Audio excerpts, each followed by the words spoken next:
Good morning, Rons and Rhondas. A little housekeeping here. We record on Tuesday nights, and then Andrew publishes the episodes on Wednesday. So this we thought was a great idea. We record Tuesday night, and on the rest day Wednesday, we'll get everyone caught up on the first week of practice at training camp. We'll make a mountain out of a molehill of every little thing that occurred on the first week of training camp. But hold the phone. Lo and behold, Mike Thomas signs the contract Wednesday morning. 5 years, $100 million, $61 million of it plus guaranteed. So a lot of what we talked about last night is now a bit antiquated, obsolete, outdated. But there's other viewpoints on this podcast that you're truly going to enjoy as we really dive deep into the first week of training camp. So enjoy. Send us your questions. You know, I know a lot of people are already concerned about this Mike Thomas deal. One, let me just say this. One, it's good to get that rain cloud off our head. You know, he's no longer a distraction. We can focus on this year's Super Bowl run without the holdout being a distraction. Secondly, though, you look down the road, it's paying a wide receiver $20 million in the Teddy Bridgewater era, truly a wise investment. You know, we're going to go deep down that rabbit hole in future episodes, but for now, enjoy the first week breakdown. And one more thing, Thursday night, check us out on 1280 a.m. Corey Johnson. Follow us on Twitter to get the exact time that we're going on. And Sunday, say what's up, Ron, to your fellow Rons. We'll be at Yeoman. Come see us, have fun, and enjoy the episode.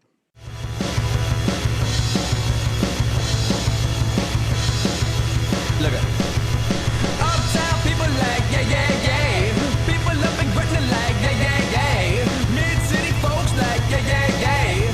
People downtown, man, yeah, yeah, yeah. Where you at, Hoodats? It's your boy Ron, and we're back after a few days into training camp to give you more of an update, more Saints news that you just can't even handle at this point. The season is right around the corner, y'all. And all of the who's hots or nots coming out already. They're coming out in droves. All of our local beats are giving us all the news that we need. But Pro Saints Talk is giving you the news that you really need. This is what you really need to hear, y'all.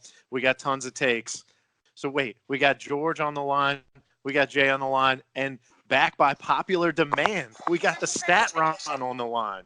Stat Ron, I want to kick it to you first, man. How you feeling in the encore performance? Are you ready tonight? I'm feeling good, but I'm trying to avoid a sophomore slump here in episode number 2. But I did get a lot of good reviews. But just happy to be a team player and contribute in any way I can. Yeah, we'll break down what the local beats are saying about you too, Senator Ron. But before we get there, let me just welcome you to the show, Jay. How are you? Doing well tonight, Ron. Ready for another training camp edition of Pro Saints Talk here. Stat Ron, I think you're Alvin Kamara. No sophomore slump for you. Let's get it tonight, baby. And George, Thanks, finally, last but not least, how you doing tonight, bud? Lavish as always. Glad training camp is finally here. Finally some meat on the bone for us to chew. Ready to get after it, bro. Ready to get after it. Hell yeah, brother. And, you got the pads on this past weekend. Really just a lot of excitement. But I guess let's start on a bit of a low note, and then we'll work our way up, and we'll finish up on a high, as we always like to. So, unfortunately, the Saints and Mike Thomas are still in contract negotiations. The guy still hasn't reported to training camp. Mickey Loomis already voiced his displeasure in the opening press conference, and we'll get into some of the comments that he made in that press conference. But, Jay, in your experience, let's just get your perspective on the Mike Thomas situation right now.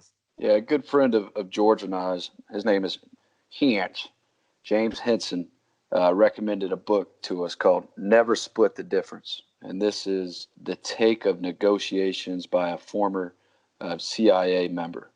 And he talks about when you're doing a negotiation, how you want to speak slowly, be in control in your deep DJ voice. And I think Loomis is saying, listen, Mike, we are offering you the most money in NFL history ever for the wide receiver position. Let's not get stuck on this $20 million number. going forward with this team, it may not seem like a lot, but $1 million, the difference between 19 and 20, can help us sign more guys to help this team win down the road when number 9 might not be here. And I think on the other side of the table, you have Thomas, who's a pretty bright guy, and his camp that's saying, we have all the leverage in the world here, because who are the Saints without me? Who are the Saints without Mike Thomas?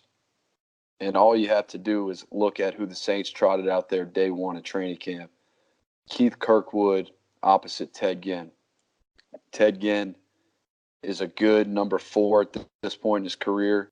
Keith Kirkwood, he's a limited receiver that I don't think his ceiling is higher than a number 3 receiver in this league. So it's Mike Thomas and then everybody else. Nobody's even close. Now, I think what Loomis is probably also saying is, Mike, you're as good of a receiver as this franchise has ever had. And you're certainly one of the best in the league. But you're playing with one of the best quarterbacks of all time, a top 5 quarterback. Now, I think what we're offering here is fair. So it's interesting from both parties. It's interesting from the Saints' perspective because they're offering, I'm sure, the richest contract ever in receiver history, and then interesting from Thomas's perspective because he's got all the leverage in the world. So who will budge first? I don't anticipate this going too much farther. Yeah, I hate to have predicted this one, and I don't think I really predicted it, but back when we were in the off season, we were talking about Thomas and the potential for re-signing him, and we were talking about those debates on what are Super Bowl teams with the top wide receivers, and there weren't many examples. And I think I made a comment saying, I think Mike Thomas just has a little too much Odell Beckham in him for my liking. Super confident, maybe overconfident. And George, something that we've always talked about that's been kind of has me on eggshells a little bit, but it's a positive when he's so vocal in social media and he brings so much attitude, but it's always directed at the opponent. And in a sense, I think that unites the locker room some, right? But in this case, all that attitude and all that social media swag and trash talk is directed at the Saints front office. Yeah, when that tweet went out, for everyone that doesn't know, he sent a tweet saying, I'm very prepared for these meetings, and these guys don't know who they're dealing with. We immediately went on the group chat to talk about it because he's always had that passion. He's always had that aggression, and it always went to Marcus Peters. It always went to the other teams. It never went to the Saints themselves. So don't bite the hand that feeds you. And for the first time ever, I felt like maybe Ron and Boogie were right all along about Mike Thomas, that maybe he is a bit of an Antonio Brown, a bit of an Odell, and that was a bit of a woe to me moment. But wait, there's a lot that we just discussed that I want to get in on first. I want to give a huge kudos to Jay. 2018 Book of the Year, Voss is Never Split the Difference is a great read. It doesn't matter what you do in life. I would really highly recommend that book. So exclamation mark to that point, Jay. But let me ask you all a question.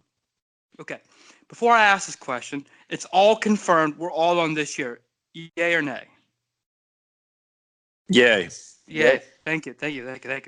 Yay. Of course, yay. We're all in on this year. What is our record without Mike Thomas? Tell us, George. 8-8. We're 9-7. Remember how dreadful our offense was last year when our offensive line slowed down and teams started double teaming and triple teaming Mike Thomas and no other guys could get open? Now imagine that same offense plus Jared Cook. This is terrifying. The word leverage is perfect for Mike Thomas right now because every domino fell into his place for him to have all the leverage he could ever imagine. He could essentially ask for a blank check right now because he knows this is Drew Brees' last year. There is no Brandon Cooks. Opening day of training camp, on the very first play of the ones, you have Ted Ginn Jr.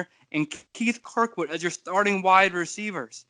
He looked at that and laughed because he knows this helps him.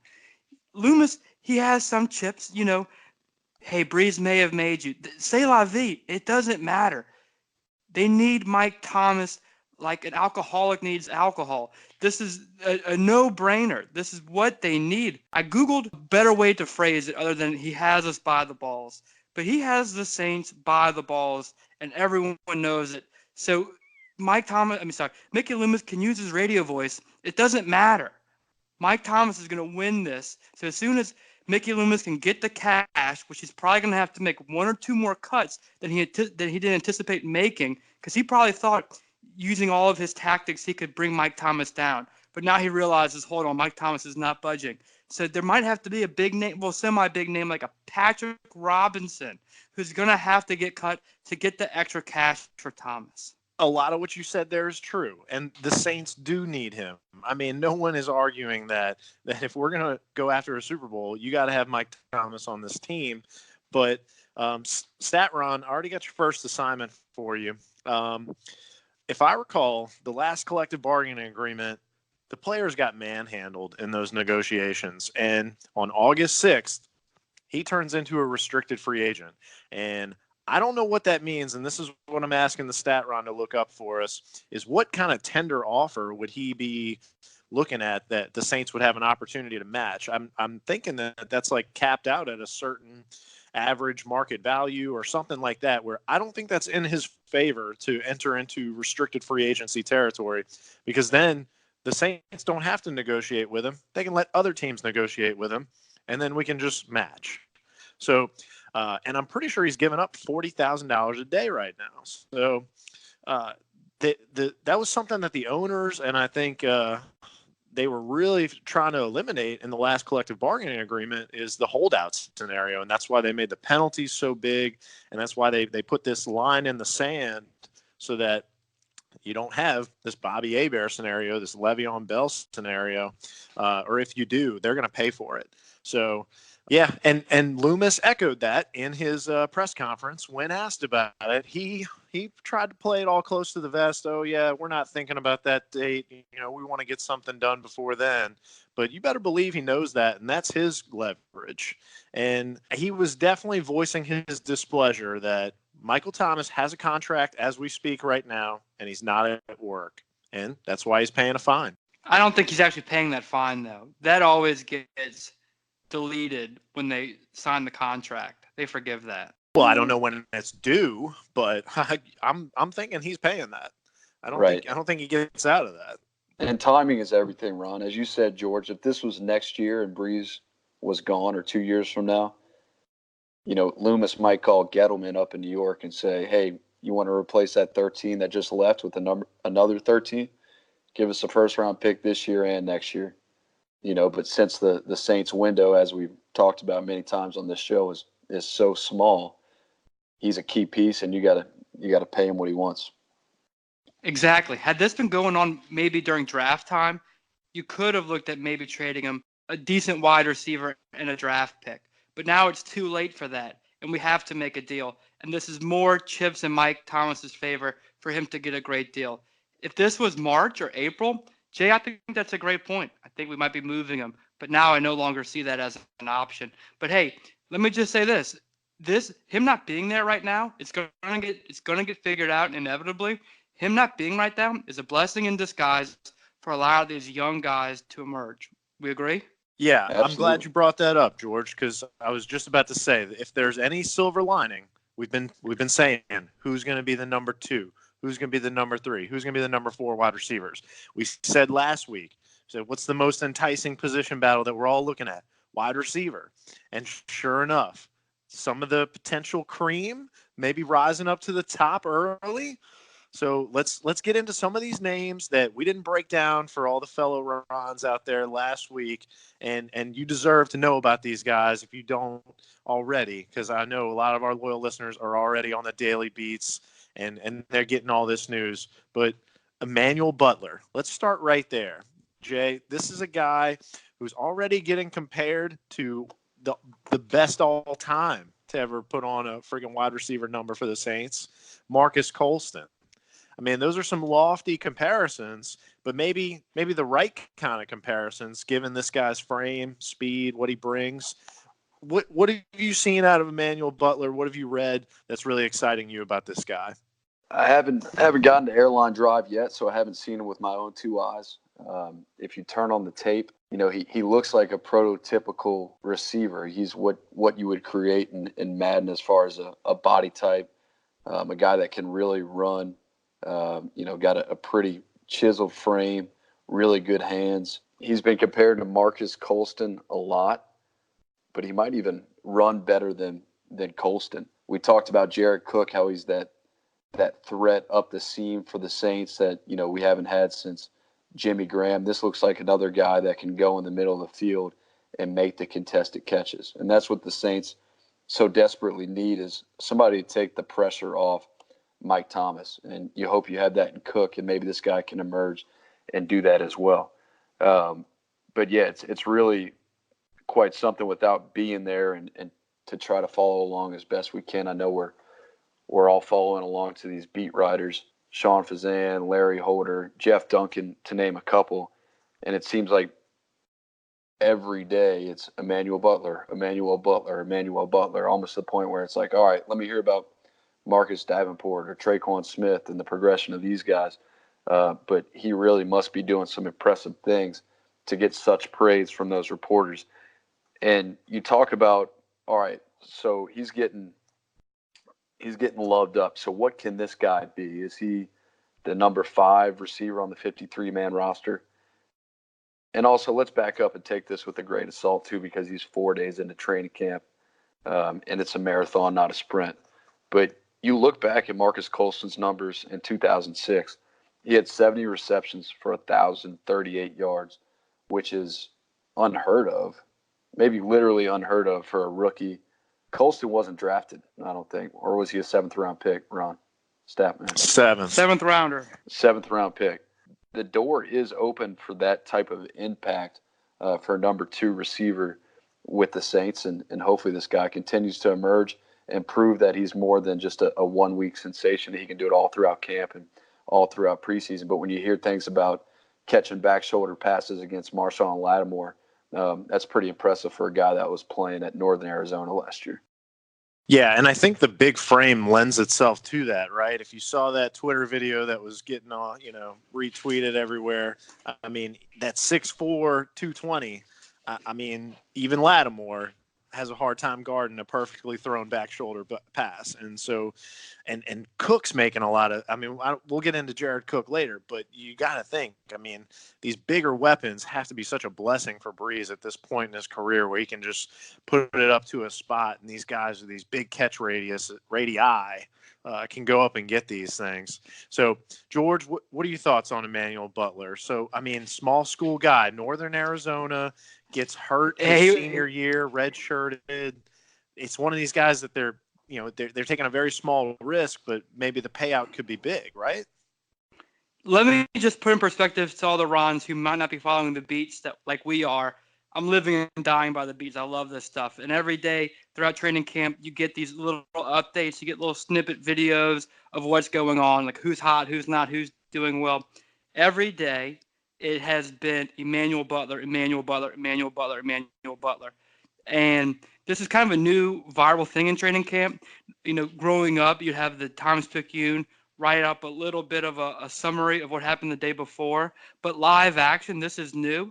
And he's kind of, for all the extra Rons out there, all the true Hoodats, this guy is taking over training camp. And so that's why every press conference begins with him. They brought him up to interview him. And the reason why he fell to us is because he had a freshman year terrific, a sophomore year even better, then got hurt, and then put up similar numbers and was never the same guy as he was earlier in his career against marginal opponent.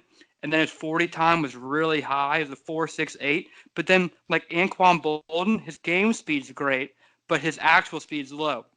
But, Ron, you just said it. His radius is good.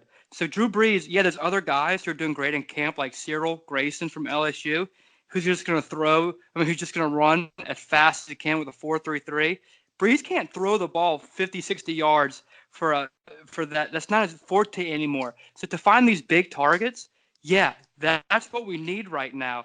And remember last year, every week, every podcast, we were screaming for someone to emerge. And no one did. So if this could be that guy, and Jay was about to ask the question, like, but he stopped because are we getting ahead of ourselves? Which is a great question. We haven't gotten the first preseason game yet. Great point.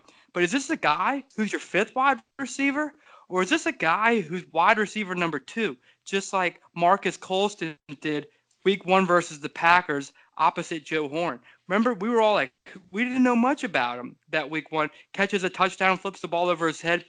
Instantly, we all fall in love before that ball hits the ground. This could be another Cinderella story. We used to have a lot of these undrafted free agents that immediately kick butt, Pierre, Kyrie, etc. This could be that. It's fun to follow. I hope he makes it because we need that extra guy. Other guys we counted on him last year, a guy like Meredith, we already shut the door on him. We cut him yesterday. Guys like Traquan Smith, who we're hoping makes that big leap. Ron, have you heard his name yet? I haven't. Keith Kirkwood, we keep hearing his name. So I love to follow the wide receivers to see who's emerging. Simi Cobbs, Ron, I know you're big on him. Give us a little breakdown on Simi Cobbs. Well, hold on now, man. You're jumping around on me. Just a closing note on Butler. If we're going to say that this guy has the potential to be the 5th wide receiver, where does this guy fit on special teams? Because if you're that low on the wide receiver depth chart, you better be contributing on special teams. And just this guy's frame, again, that straight line speed, that to me is not – I don't know. That's not really a special teamer in my book. So, and then George, to your point about Cyril Grayson, well, then why is Ted Ginn on the team? Ted Ginn, has found some bit of consistency in his career at the twilight here with Drew Brees, and he hasn't been the guy who's just had nothing but drops. But at the same time, he ain't getting any younger, and he's really got one skill set, and he seems to still be productive in this offense. So I think he does still have a role in this offense. And so if he's got a role, a guy like Cyril Grayson could have a role. But something that we just also skipped over was the fact that, Mike Thomas is not in camp right now. And that leaves this role in our offense open. And Butler has a very similar game style where, he can be big and physical with you. I think it was Peyton that even said, the guy's only like a tenth of a second off of Mike Thomas's speed, and he's about an inch or so off of Mike Thomas' size. So they are very similar framed guys, probably similar styles, and so maybe it's just the nature of, he can kind of fill those shoes right now and be a poor man's Mike Thomas, at least for the first 4 or 5 days of camp. So, but definitely some great splash reports on him. So, okay, George, let's not just skip right over Cyril Grayson. This is a guy who the hell already is Cyril Grayson. LSU, Come on, bro. Fellow Tiger. Rumble Raider. He's a Tiger From and a New Raider. Orleans. He's in year 1 and he's 25 years old. He looks like he's 40. Who is this guy?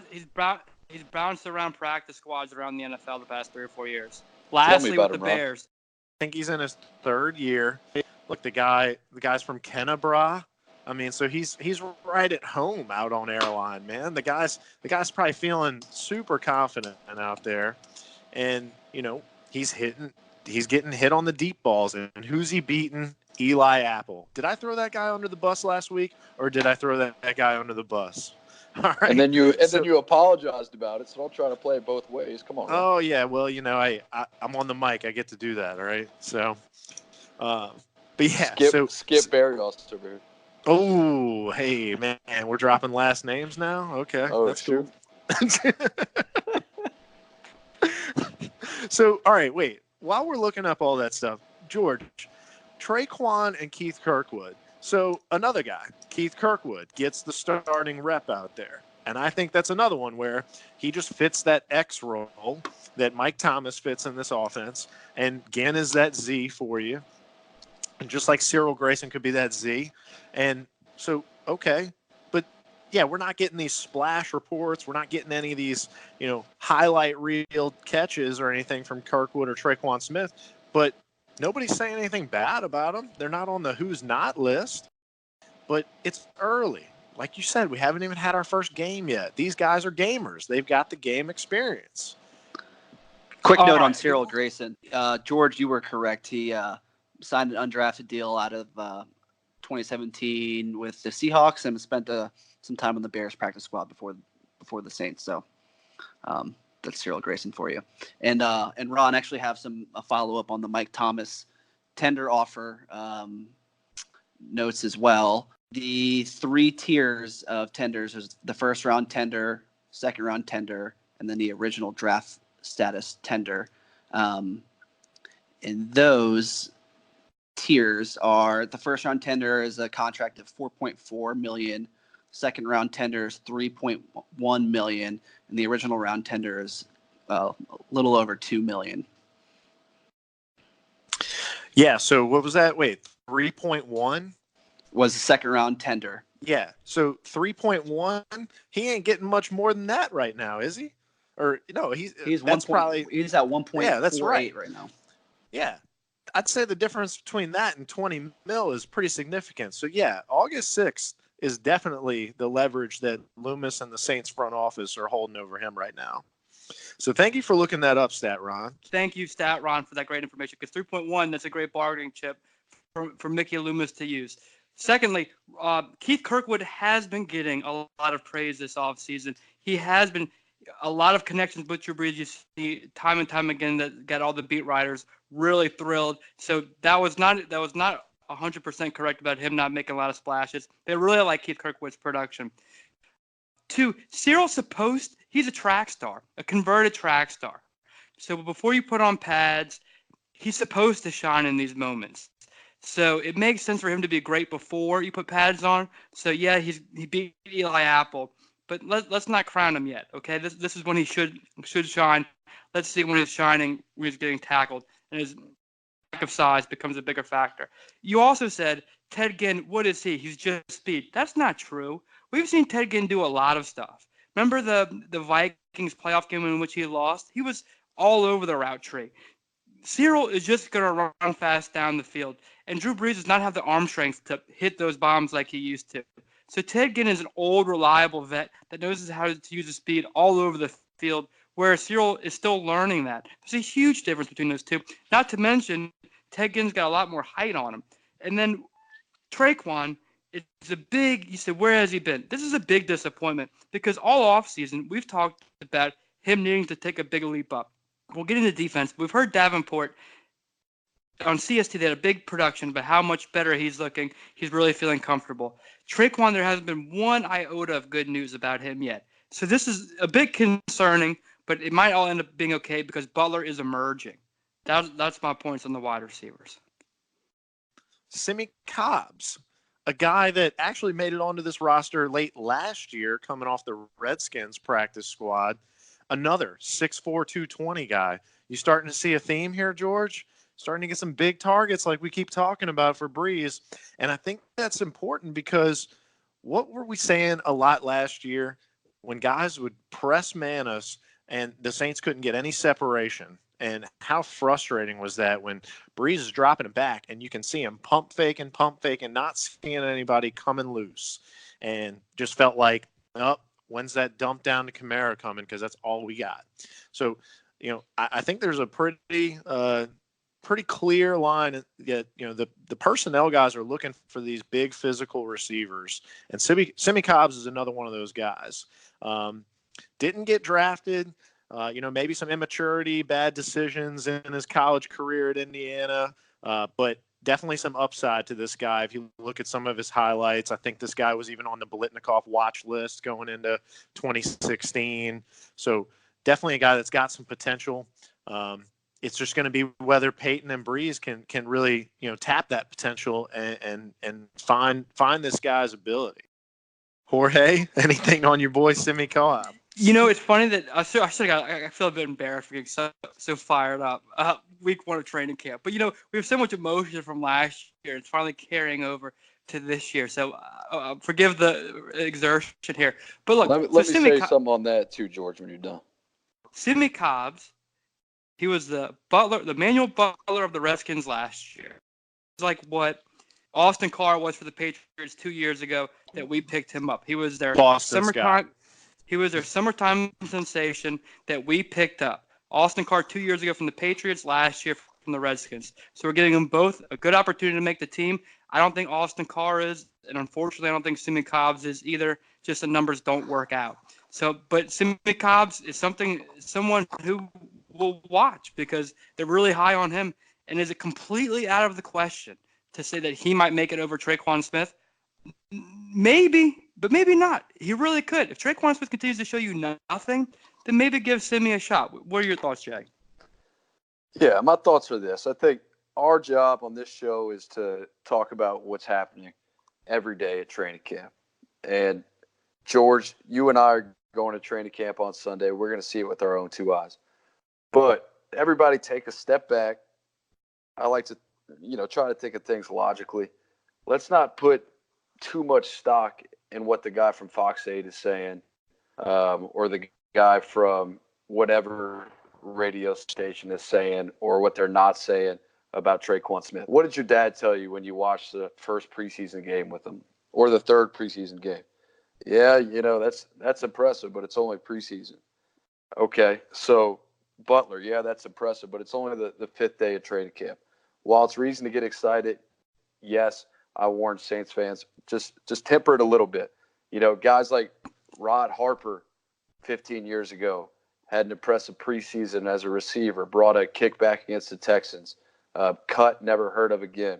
Dino Filia, a kick returner for the Saints, 20 years ago. So for as many Marcus Colstons and Pierre Thomases, unfortunately, there's twice as many guys as we had high hopes for that didn't pan out. So don't mean to be the buzzkill here, but let's go see it with our own two eyes, Georgia, and report back next week about all this stuff. Well, wait, we'll be there Sunday. But weren't we giving a big pep talk last week about the importance of training camp and how this is how you make or break your season? And this is what it is. This is the boot camp. This is us seeing what we have. And if we listen to the beat writers, that's all we have. I mean, we have 9 to 5, so we listen to the beat writers, and that's our pulse on the team. Fair enough. Yeah. Jay comes out all strong last week talking training camp. Now he's backtracking over there. Jeez. Jay Bayless over there. All right. But I will agree with Jay when he's talking about what these guys are saying. He's right. We're making mountains out of molehills. Well, but that's the fun of it. That's what's being a fan. I agree. That is the fun of it. It's training. All right, but on that theme, this is fun. On that theme of not paying attention to what they say and paying attention to what they do, bringing in some running backs for these visits, right? Rumors of Alfred Morris coming in, but then he signs with the Cowboys. Bring Theo Riddick in for a visit. George, I'm trying to connect the dots. Help me. What's going on here? So we brought in Theo Riddick over the first week. We did not sign him. Rumors are he's signing in Denver. And then we got Rob Kelly signed. Apparently Rob Kelly from Tulane lost a bit of weight. We almost had Alvin Kamara and Theo Riddick, which would have been so much fun because that would have been a linebacker's nightmare. If we have those two split outside, having Sproles and Reggie on the same team, because this guy's forte is catching the ball out of the backfield, just like Kamara. Sean Payton would have gotten ultra creative, yet the fact that he has coaches that he used to work with for the Lions, now at the Broncos, sounds as if, it's not official yet, but it sounds as if he's going to Denver.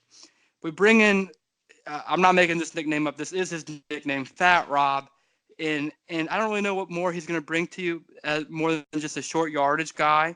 Our Tulane advocate Baldwin says he's got pretty good hands, not like Theo Riddick hands, but good enough hands. Won't be as exciting in our offense, but Theo Riddick would have been tantalizing. He's a very good offensive player that never really got the credit he deserved, kind of like a Jamal Crawford in the NBA, who was really electric and really fun and got insane production, yet not a lot of limelight, maybe because he didn't win all that much. But Theo Riddick would have been a lot of fun on this team.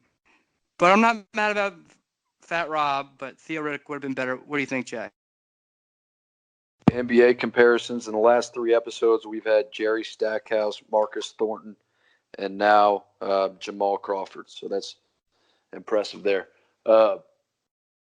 Forgive me for being ignorant here. Did Riddick sign with the Broncos? I have Not not yet. seen anything official. Nothing official yet. So I don't know if it's out of the question that he still may come to the Saints. But I think we talked about it, or I know we talked about it last week, how, the Saints are in need of a third back behind Kamara, behind Murray. And we talked about is Murray that hammer inside the 5-yard line at the goal line. And obviously Kelly's a guy that can kind of fill that need. But if you think back on it and you think what Riddick's skill set is, when Kamara has been injured, when he kind of got rattled against the Cowboys last year when Jalen Smith, nailed him on the sideline. When he played, I think when he got a concussion 2 years ago on Thursday Night Football against Atlanta, the Saints defense is Saints offense, is totally different without Kamara on the field. So you think if they could get a guy with a similar skill set, mainly that can catch out of the backfield and be a mismatch, they'd be all over it. So, yeah, George, I think it would be great to have a guy like Riddick that can be a Kamara 2.0, a diet Kamara that you can trot out there if anything ever were to happen to Kamara, because it seems like the last 2 years when Kamara is not out there, the Saints offense looks totally different, and it's not a good type of different. And Ron, what does it say about running backs, the fact that we're bringing some guys in? Well, I mean, the obvious thing that it says is, we put Buck Allen on the injured reserve today, and that was a guy that we hadn't seen in practice. So, you were starting to think, okay, what kind of injury is he dealing with? It hadn't been disclosed, but either way, the roster move was made, put him on the injured reserve. We signed Rob Kelly, so that's a one-off. But they also waived a defensive back, and guess who they re-signed? Your boy, Traven Durrell from LSU, bruh, and Bro Bridge, bruh. So, still looking to compete on that wide receiver depth chart. He had the shoulder injury, a year or two ago that knocked him out of camp. So this guy's not going away. And so the Saints clearly think that there's still some potential there. I don't know if he's just a training camp body or what, but and that's kind of where I'm at on Rob Kelly. So I'm not totally downplaying the signing. I don't think we just sign players with no hope of them contributing. We wouldn't just go willy-nilly sign anybody. They clearly see something in Rob Kelly. But how much of this is we just need some bodies in camp right now to suck up some carries? Buck Allen's hurt. You need to get a body in the building. So they do that. It's a corresponding move. So one guy that we haven't heard from, George, that we were all up on, and granted, it's only been about 5 days. We're going into our first rest day. Your boy, Devine Azigbo. I think everybody's waiting for this guy to bust out, and maybe it's going to take some live action. When guys are really having to tackle him, that's when he shines maybe. But right now, I think I got to give the nod to Dwayne Washington just because he's got the familiarity with the offense. But what else are you seeing from running backs? Ron, I'm dying to see some Divine action. I'm dying to see some Divine action. I might get my boy Andrew to delete that. Maybe we'll keep it for a little character and charm. But look, it's kind of they're not going full Ron on tackling with their pads with the running backs yet. That'll come in the preseason. We'll really see what we have in Divine. Maybe that's a guy we stash, and maybe Sean Payton's starting to figure that out, and that's why we're bringing in Fat Rob. We don't know. I think Fat Rob's going to make this team, but the preseason games are going to really tell us. And again, not to sound like a broken record, I think special teams is going to tell you, your third. And that's where Washington is going to get his job. Exactly. That's what I'm getting at, man. Washington's a special teamer. I don't know if a guy like a Zigbo, big bruiser like that, if he's going to be your best guy in kickoff coverage, So, and Jay can attest to that, man. Special teams, that's where these guys on these depth positions that we broke down last week, that's where these guys are going to make this team. And if you don't bring that, man, you better contribute at your position. Yeah, if you're going to be the 48th to 53rd player on the team, you got to be starting on, at least two of the special teams units. So I know it sounds like you're beating a dead horse, Ron, but you're right. And how do those body types play into it? How fast can Ziggy get down the field? How fast can Butler get down the field on a kickoff? They're interesting questions. All right, I think we've held off long enough, George. Let's talk about Jared Cook, because right now, 5 days in, I'm eating some pretty big crow. It's looking like this guy might even be creeping up into the second round of the fantasy draft, and I don't think I'm overhyping that. Some of these catches, he's just looking like that Jimmy Graham, just big body. I'm just going to catch it over you. I don't care if you got me blanketed right now. Man, they're using It's almost him. like he might average 65 yards a game. Almost. I don't know. I can't tell.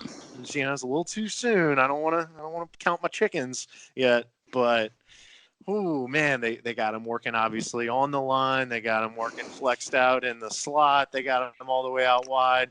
So I think we're all excited just to see this element in the offense back again. And again, maybe another silver lining where Mike Thomas is out, and so this gets Breeze and Cook some extra reps. What do you think, George? Ron, we're going to watch away games together. So for everyone to realize, Ron and I sit next together in the Superdome for the home games. But for road games, we're all going to be together. And you're going to be kind of cheering when Jared Cook has a touchdown or a big first down. Janice and I are going to be dancing around you like Joe Horn, looking at you like you're stupid, and pointing at you when Jared Cook has these big plays, because we called it a mile away, and now it's coming into fruition. Yeah, it's only a week into training camp, and like Jay said, we can't make a mountain out of molehills. But come on, this is so obvious. They're looking like Kobe and Shaq, another NBA reference. You want a baseball one? They look like Jay Buhner and Ken Griffey Jr. This is a tandem that we needed, that Drew Brees needs, because he needs an outlet nearby. He's not going to throw the ball down the field. He needs a big target that he can throw up to and go get it. Now, if I could redo the bet, I would do it over and over again with even higher limitations, because I am gushing over Jared Cook. Jay, what do we think? Are you hitting the ceiling? You're so excited, Georgie? That's my boy. Exactly. Like Robert McKay, just very exciting stuff. With Cook, I mean, Breeze is throwing to guys. He's throwing to guys named Kirkwood and Emmanuel Butler. And listen, this is a proven guy that has put up numbers, has played with bad quarterbacks, and hopefully he's like one of those guys that, you don't see it very often in the NFL, but he gets to this age at 30, and all of a sudden he's lined up with a adequate quarterback like Breeze, better than adequate, and he just has a career year. You think all the stars are aligning for him, just his fit in this offense, and it definitely seems like that's the direction it's heading at this point. So it's pretty exciting. But Ron, before we leave tight end, can I say one thing? You can say whatever you want, George. Okay. Tight end's getting exciting too because of Dan Arnold. Because who's hot, who's not? Week 1 so far, Dan Arnold's not. Who's hot? Alize Mack. Yeah, he got in a fight with Trey Hendrickson, who seems like he picks a fight every year. He's been on the team. Stat Ron, we'll get to you in a second to validate if that's true or not. This is a guy who's kind of the GOAT of the playoffs last year. Is he beginning to appear to be walking the plank? We haven't gotten a preseason yet, but people are gushing on Alize Mack, who Jay mentioned. This is a guy who's going to shine in gym shorts. Let's see him get the pads on. What do you think? I'll tell you what I think. I think that drop in the NFC Championship, no one has forgotten that. We definitely haven't. The Saints coaches definitely haven't. Dan Arnold needed to come in here and be like Lance Moore, like Jay was talking about, old Velcro hands this camp. He needed to come in and be immaculate in the passing game, because that's what he's supposed to bring to the table, right? He's the converted wide receiver of the bunch. The guy, he's not an NFL caliber, and I think this guy's going to fade into obscurity real quick. And unfortunately, he's just going to be remembered for that drop in the first quarter of the NFC Championship. But on your Alize Mack point, I mean, you're really brushing over that fight, and you think that's all Trey Hendrickson.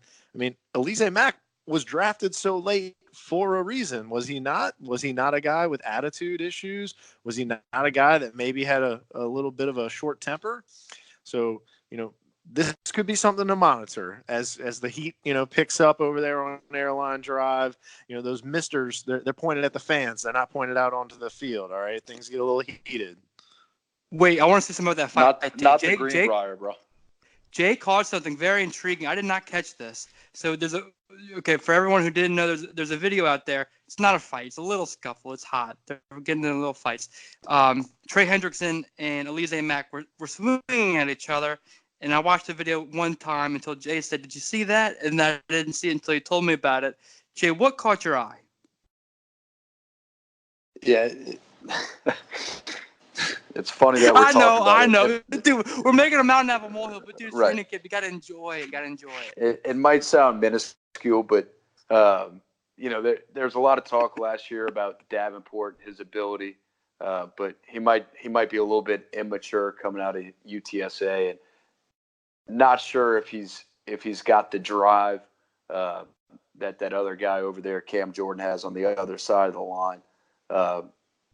And for lack of a better term, it kind of seemed like a dandelion just getting blown out in the wind. All right, I was the 14th pick. Let me just come out here and kind of put my pads on and do what I can. But what I saw in that video was Davenport put his arms around Mack and kind of restrain him and push him back, which to me showed some leadership out of Davenport. And if you're a Saints fan, that's what you want to see instead of him just kind of standing back. This year it's different. Maybe he doesn't feel so out of place now. He's been there now for longer than a year, and he's going to take more of a leadership role. So it was only like George said, 8-second video, but it was good to see kind of 92 Davenport being the ringleader and saying, "Hey guys, this really does us no good. If you ask any coach about fighting in practice, this doesn't do us any good to fight and throw punches at each other while we have our helmets on. Cool down for a little bit, young man, and let's get back to it." One other quick note I wanted to make too on that I saw was the misses on haymakers that Hendrickson had, and I mean I know he was kind of came out with he's got some short arms, and did anybody catch that as well? He threw about like 3 punches where he completely whiffed on Elise Mack. And I'm looking up right now. He's got it measured at the combine with 32-inch arm lengths, which, Jay, I don't know if you got some scout benchmarks on that, but seems pretty short for me. That's why he's the T-Rex. That's why I got the nickname the T-Rex. Yeah, it's probably good in this case that he whipped on those fights. Jay, I'm sorry for making you have to elaborate about a training camp fight. But hey, man, I was going to say, damn, dude, you got all of that out of a 25-second Twitter video, man? Yeah. It's what training camp's all about. What do you think, Ron? Is there some validity to that point? I mean, potentially. I mean, Dennis Allen in his press conference definitely talked about Davenport kind of stepping up into that confident role this year. If anybody missed that, Dennis Allen was also part of those opening a camp practice squad, interviews. And yeah, of course, he's asked about Marcus Davenport because, as we said, linchpin of the success of this defense this year. And he definitely talked about stronger, more confident, and assuming a little bit of a leadership, obviously under the tutelage of Cam Jordan.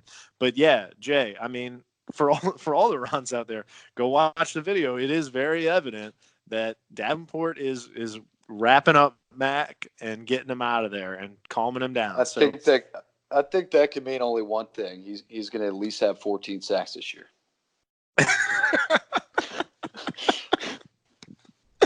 Love it. Oh, man. Okay, wait. I was first going to talk about one of the most debated, position battles that we talked about. The center battle so far has been a true rotation. Splitting reps with Easton, McCoy, and even Cameron Tom getting in there. So George, I think this was you making this point, man, way earlier in the offseason, saying that you really liked Cameron Tom. Everybody speaks so highly of him. I think this guy's definitely going to have a spot on this team. And I think you're right, just based on the competition that he's in. And he seems to be holding his own. Everybody thinks McCoy's going to win this job in the end, but they're definitely letting him battle it out. And I think the one-on-one battles are definitely going to be the thing to watch here, where these guys can really separate themselves. What do you think, Jorge?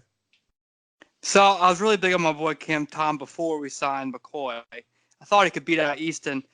So week 1 of practice, in the very first practice, on the very first snap, they brought Cameron Tom out as their starting center, and I thought that was a little tap to seniority, a tap to loyalty, because he's been there before. So I don't really know if they actually put him number 1 on the depth chart. I sincerely don't think they're doing that. I just think that was just an ode to what he's done previously. He's been on the team before. That being said, they've rotated the 3 throughout training camp. It's been a lot of Tom, a lot of Easton, and a lot of McCoy. If it's close, it's going to be McCoy. At the end of the day, he's got the draft pedigree. It's his job to lose. I like the depth. I love having Easton. I love having Tom, because they give you, like Calamente. We needed that so much, that 6 offensive linemen that we're always talking about. You're never going to have all 5 offensive linemen starting. So eventually Armstead or someone's going to go down, and you have to reshuffle the deck. And you just need that next man up. So whether it's Easton or Tom, I love having a great guy in the backfield that's going to make us all feel much more comfortable, make Drew Brees feel much more secure. The one thing that I've read about making another mountain out of molehill is Will Clapp. Will Clapp, they said a couple times, is having a rough training camp after some spot playing time in the season last year, some up and down. That blocked field goal last year versus Steelers, I think we can all remember him missing his mark, but other times where he seemed like a contributor on the team. So let's see if he gets knocked out, because when we cut Meredith, we brought in Patrick Umoa, and that's another offensive lineman. So the fact that we're bringing in all these offensive linemen, is it telling us that we don't like a lot of guys in there, or are we just giving guys like Warford and Armstead breaks because it's going to be a long season for them? No need for them to take a pounding. But these signings do matter, because last year we signed Michael Ola, and we looked around the room. We said, "Who the hell is Michael Ola?" You just see he's the type of guy who just spends practice squad here, training camp here. Lo and behold, he beats out your 4th-round pick, Rick Leonard. So keep an eye on all these names, and we'll watch them over the preseason to see what we really have in all of them. But right now, Ron, to answer your question, I think it's Eric McCoy's job to lose. Jay, what do you think? Like we talked about last week, like we talked about 4 months ago on this show after the draft, a lot of people were saying, Eric McCoy, there's your next center. The Saints did draft this guy to come in and hopefully win the job, but competition is never a bad thing, and that's what they're doing, and they're going to get the best out of every single one of those guys through this competition. So that's all the Saints could hope for. And may the best man win. It doesn't have to be just because you drafted Eric McCoy in the 2nd round. If Cameron Tom's playing better and proves that he's the better player throughout the preseason, then award him the job. And George, you're doing a great job bringing the microscope to the offensive line, talking about how important it is to have depth. If I read correctly, it looked like Armstead already had a minor injury today.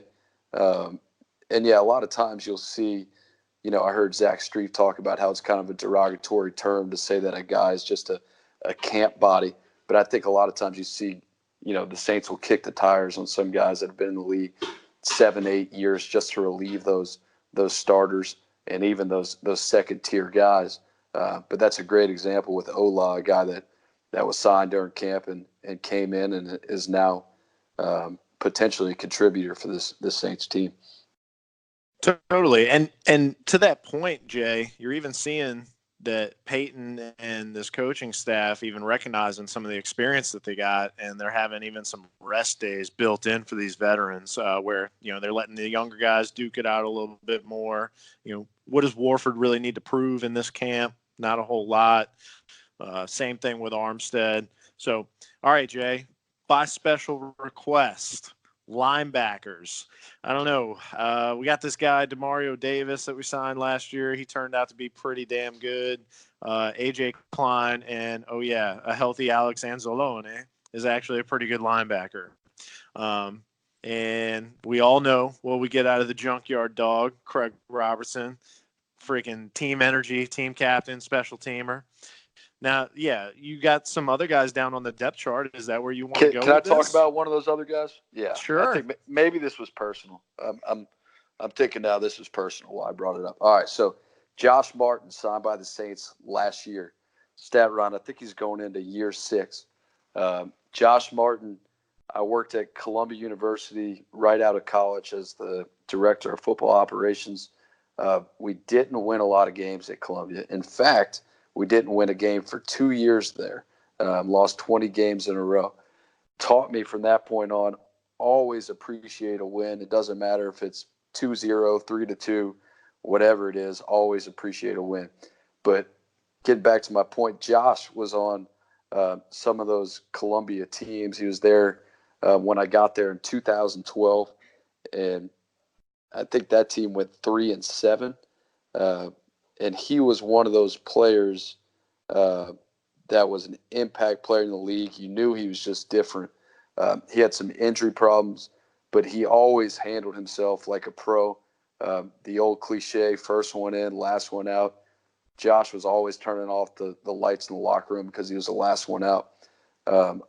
He asked me to give him a ride to the train station to go to his local day in Colorado to try out for the NFL. And I remember thinking to myself, like, man, Josh is a really good Ivy League player, but he's got knee issues. Like, I think we had to shoot him up every game, the trainer at Columbia, to play. Like, these teams are going to see that when they do the physical. Like, this poor guy, I'm driving him here. He thinks he actually has a shot at this. And then 6 years later, he makes the Chiefs squad his rookie year. He gets a nice contract from the Jets 2 years ago. And then the Saints sign him last week, which I was so fired up about. You know, I know he might have an outside shot, but I've learned at this point not to bet against this guy. I'm just excited for him. It's just an example of, I mean, he's always had the utmost belief in himself, and to see where he came from and to see the success that he's had in this league. Is he a guy that's going to, be a starter for the Saints? No, but Ron, you talked about special teams a lot.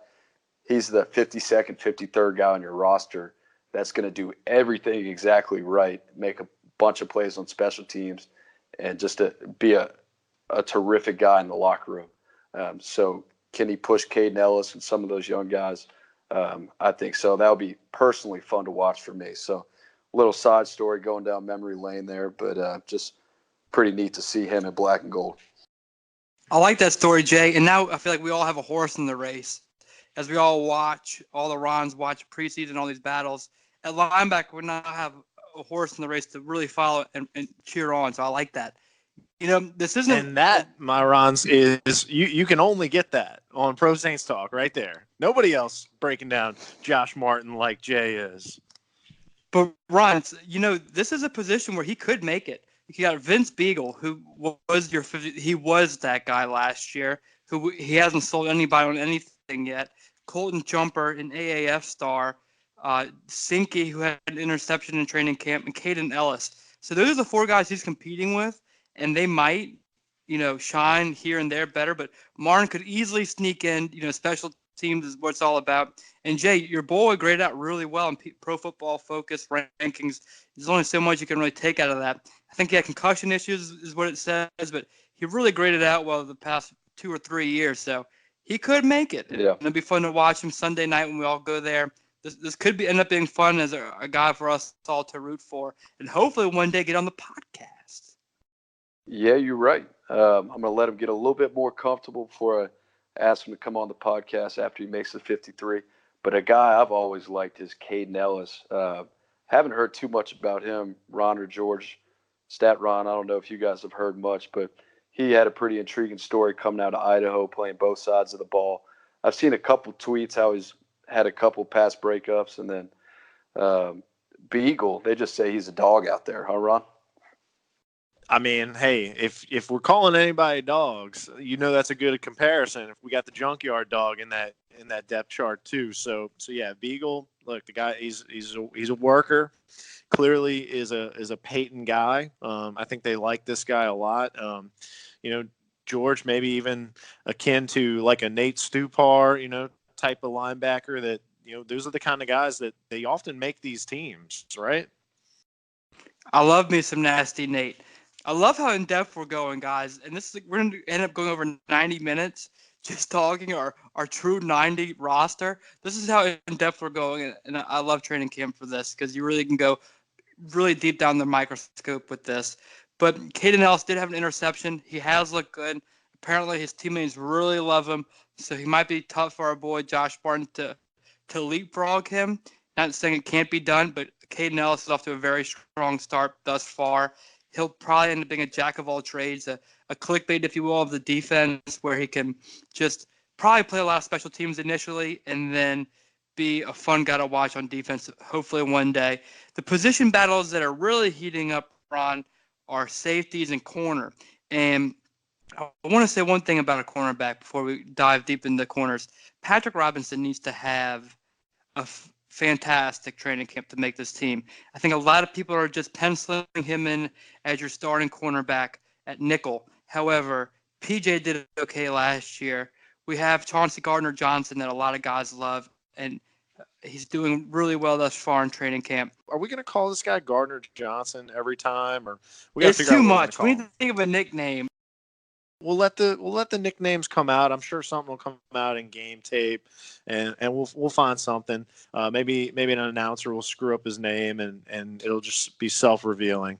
But Saquon Hampton making some moves as well. He was filling in for Marcus Williams when he was out with the injury or taking a rest day, whatever you had going on. So that's an indication that, all right, they like this guy, comfortable enough to put him out there with the ones. And just like he was at Rutgers, he's been around the ball early. So, really encouraging things to see. And just like we talked about it, I mean, I think these guys are really going to put some heat on Von Bell and Marcus Williams. I'm excited about that. D-line real quick. Mario Edwards looking good. Malcolm Brown's looking very good. They like this guy Ziggy Hood. A lot of these position battles will play out over preseason. We really looking for that Ravens game. I don't know how much more anyone on earth can break down a week full of training camp. I mean, I got fired up earlier. It's kind of embarrassing now looking back on it. How much more can you break down training camp when you're not even there is what we just did. But we had a good time. It's a lot of Saints fever that we've held that's coming unleashed now. We finally have some meat on the bone to chew. But Ron, let's tie this all together. It's been a good first week of preseason. Do we have any questions that we need to answer from our fans? Of course we do, Jorge, because like you said, that fever, people are catching it, all right? And we're starting to get some fever dreams about training camp, man. I love it. So this one coming from one of our Rondas out there, hey, let's not be sexist, y'all. We got Rons out there. We got Rondas, okay? BMW in New Orleans. So, all right, she's just asking straight up, how long until we pay Mike Thomas? How much is too much? And then a little chicken or the egg. Some people like to argue, has Breeze really made Mike Thomas, or has Thomas extended the prime of Breeze? That's a good one. So, in my opinion, how long until we might pay Mike Thomas? I'm going to say payday's on Friday, y'all. That's what I'm saying. Right now, I'm saying August 2nd? That's going to be payday. I don't think either party wants to get to August 6th when we get to that tender offer like my boy Statron looked up for us. It's going to leave a bad taste in Mike Thomas's mouth. He's going to demand a trade or something. Worst nightmare scenario. How much is too much? At this point, who cares? I'm all about Mickey Loomis math. Look, 18 million, 20 million, at that point, what does it really matter? Now, obviously, we start getting up into the 20s. That's where I'm drawing the line. I have no idea what this Saints team is going to look like in 2020, but it's going to have a $20 million wide receiver. And as far as, who makes who, Breeze has just done it with too many wide receivers for me. I don't think you can really tip this scale either way because Thomas has set NFL records in his first 3 years. We've never had a Pro Bowl wide receiver before under Breeze.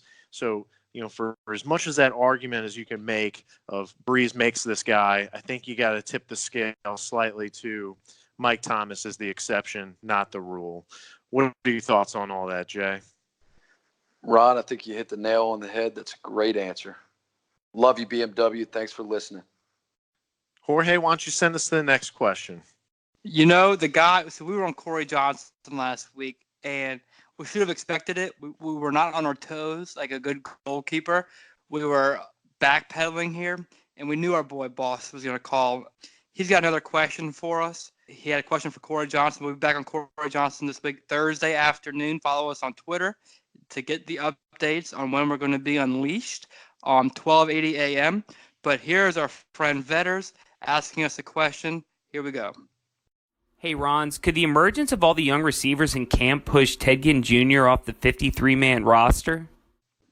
Looking at a position group, receiver again, Pro Saints Talk is like a magnet. We're always pulled back to receiver, it seems, but for good reason and the type of offense that the Saints run. There's a reason why we're talking about it. And Ted Ginn, when you talk about the young guys that are at receiver, this is a guy that is, in addition to his physical skill set on the field, he's a veteran leader. You need guys that you can trust in your locker room and in position meeting rooms. Ginn is that. Last year, I think people talked about maybe this guy tailing off, had a pretty good year. I'm not going to say I don't think. Ted Ginn is going to make this team because of the vertical threat that he possesses. As George alluded to earlier, he's a guy that has improved at running the full route tree, has been able to go underneath a little bit, catch and run, and kind of evolve in this offense. There's no way that Ted Ginn is going to get cut, especially with what's going on right now with Mike Thomas. And he has the skill set that complements Mike Thomas well. So he'll be on the 53-man roster. Love the answer, Jay. Loved what you said about trust factor. I think we mentioned that several times over last season, how Breeze didn't really have a lot of trust in a lot of the different weapons out there. And when we got Ginn back from injury, it was just such a blessing to have him back in the mix because Breeze is all about that trust and having that comfort of knowing exactly where his guys are going to be, because we always joke, and maybe Breeze will finally admit it one day when he retires, that he never really saw over the line. He just knew exactly where his guys are going to be. So, Jorge, does that wrap up our fan questions? No, well, speaking of trust, Ron, we're trying to regain our trust with our listening audience. And we had a horrific hurricane come through the area, and we did not notify them properly. And Weatherman Red feels terrible about that. But he wants to make amends and reparations, and he's going to have a new weather report for us right here to keep everyone safe and updated as we go through training camp properly. Here is our famous weather report from our main man, Weatherman Red. Here we go. Hey, Rons, it's Red, the Weatherman. And man, am I happy to be talking to you guys again. Well, let's dive right into it and head on over to the Oshner Sports and Performance Center on Airline Highway. And I'm happy it's in New Orleans this year and not West Virginia. So, they made some upgrades to the facility for the weather, included tinted seating for all the Rons and misting fans. The weather thus far has only affected one day of practice on the 27th, and practice was moved inside due to lightning strikes in the immediate area. One key stat that I wanted to point out about the upcoming season is that 7 of our 8 road games are going to be played in outdoor facilities. This is going to be a huge factor for the Dome team led by Drew Brees. Anyway, Rons, I'm excited for the upcoming season, and I'm going to be with y'all every step of the way. Who dat, baby? Well, Weatherman Red, we really appreciate that, and I know all the Rons out there are definitely going to appreciate it. Be sure to send in your feedback so he can get better and better, y'all. So, Jay, before we wrap it up, let's send it to you one more time. Yeah, you're right. Hey, Rons, I just wanted to put a little save the date out there yet. We don't have it nailed down yet. But for one of the road preseason games, we're thinking a Pro Saints Talk watch party. Might have, might not have some free beer there. Thinking Uptown, thinking Maple Street. Come watch the preseason game with your favorite Rons. Come watch Caden Ellis. Come watch these guys. Come chop it up with us. It'll be a great time. Next podcast, we'll let you know exactly where that's going to be. And we're looking forward to seeing all y'all out there. Wow. Jay, love it. There may or may not be free beer. That's awesome. So, all right. One of the new up and coming favorite segments of the show, StatRon's corrections. Run us through what all we miss. Tell me you got something on Jorge this time. I do not have anything on Jorge again. Maybe I just need to do a better job, but who knows? Actually, well, there's one that's outstanding, and I don't know who asked this, but I did some number crunching, and we were talking about the correlation between Super Bowl champions and a top wide receiver. And I crunched the numbers, and the last time a first-team All-Pro receiver was on a Super Bowl winning team, our team that won the Super Bowl that year, was the Indianapolis Colts in 2006 with Marvin Harrison. So that might have been Jorge who made that point. Not sure who it was, but Marvin Harrison, 2006. The other two were actually Jared Cook. He's actually not 30 years old. He's a little bit older, climbing up there, 32 years old for Jared Cook. And follow up on your boy Josh Martin. He's going into year eight in the league. Wow. I need to stop. Vicious, he corrected him on his own, bro. Vicious, he corrected him on his own, bro. No, how embarrassing. I need to stop throwing out ages out there because I'm not. You're even very close. patient with us, and we appreciate that. Rons, I want to let y'all all know, if you thought this 90-minute podcast isn't enough and you want more, you can find us on 1280 a.m. Thursday, Corey Johnson. And if you want more than that, we'll be at the training camp Sunday night at Tulane. I'll be sweating in red, very fired up because I love training camp, as you've heard all night.